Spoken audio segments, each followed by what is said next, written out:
The Gorges du Verdon is the largest canyon in France, and the hiking trails here are easily in the conversation for the best in France. We spent 2 weeks exploring the highs and the lows of the Verdon, and at the end of the day, out of all the hikes we did, there are two that definitely earn legendary status. These hikes aren't for everyone, but if you plan your day properly around your abilities, these two trails are going to be the highlight of your visit to Le Verdon. All the details you need to complete these two hikes are in the details below, so without further ado, let's get into it. Sentier du Blanc Martel, this is definitely the crowd favorite and the most popular hike in all of Le Verdon.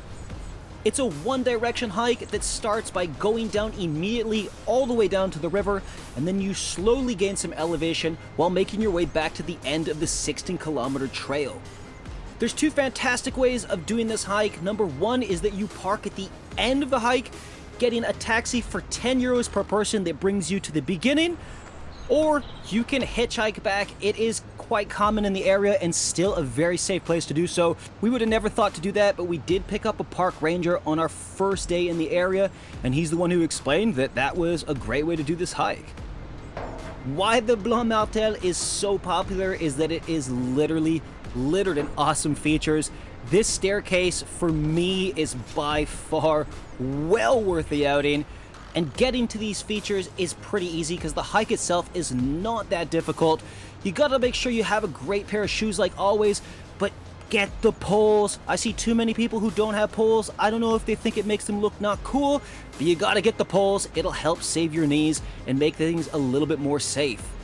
From down here, the hike is a little bit wider than the second one in this video, but you just get epic views of these towering mountains and all kinds of different crevasses, viewpoints. It really is going to have your camera coming out often, but that is a very good thing because who doesn't want to take lots of nice photos when you're in a beautiful place like this? Now, inside this cave, you got to make sure you got a light with you. The light on your phone is going to be okay, but I highly recommend having a proper torch because the path is covered in puddles and you are going to step in loads of them if you can't see them. Another really cool thing about this hike is that up here, this is where we slept for the night, and you can see just behind the van the vertical drop. This is the Route of Belvedere, which is just a route of viewpoints that allows you to experience this hike from up top where all the vultures are. You should definitely plan a full day around doing this hike. Make sure you have lots of water and start as early as possible in the morning, which will give you extra time because things always take longer than we plan for. There's plenty of people who start this hike too late in the day and have to call rescue services. You don't want to be that person, so don't bite off more than you can chew. Have your water, have your food, get the poles. An amazing hike that you gotta check out when hitting the Verdon.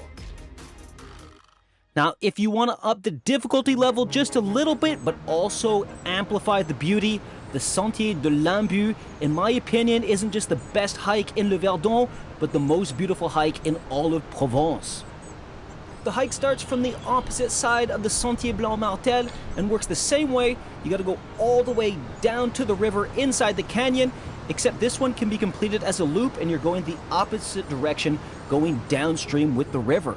Now, what sets it apart from the Sentier Blanc Martel is that the canyon is much tighter and you often have little channels like this one you see Faustin going through where you gotta hold on with one hand and it's direct into the rapids on the other side. This doesn't necessarily make the hike more difficult, but it can make the hike more dangerous, especially if you're scared.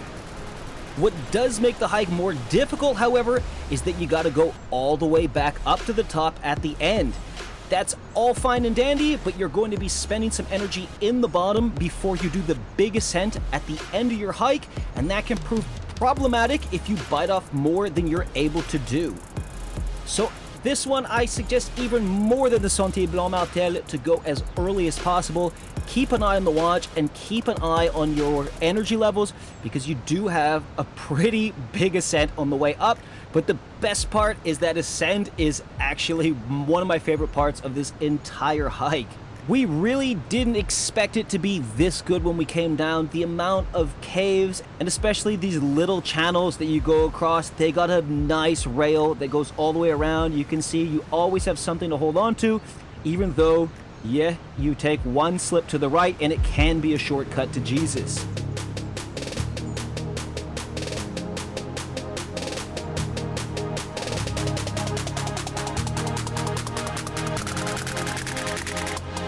Hiking doesn't get much better than this, and I don't want to be one of those people who's going, be careful, but you do see a lot of plaques in the area for people who were not paying attention, so I can't stress that enough when you do come here.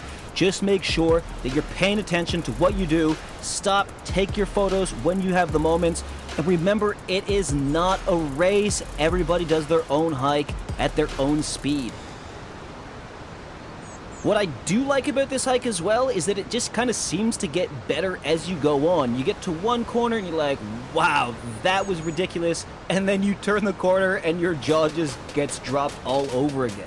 Once you get near the end, before you start going back up, you get to a point where it gets so tight that you can touch both sides of the gulch at the same time.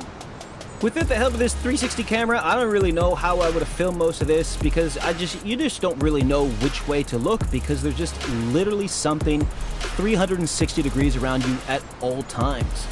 And if all that isn't enough, this is what the ascent looks like. Like I said, a little more dangerous, but does it get any better than that?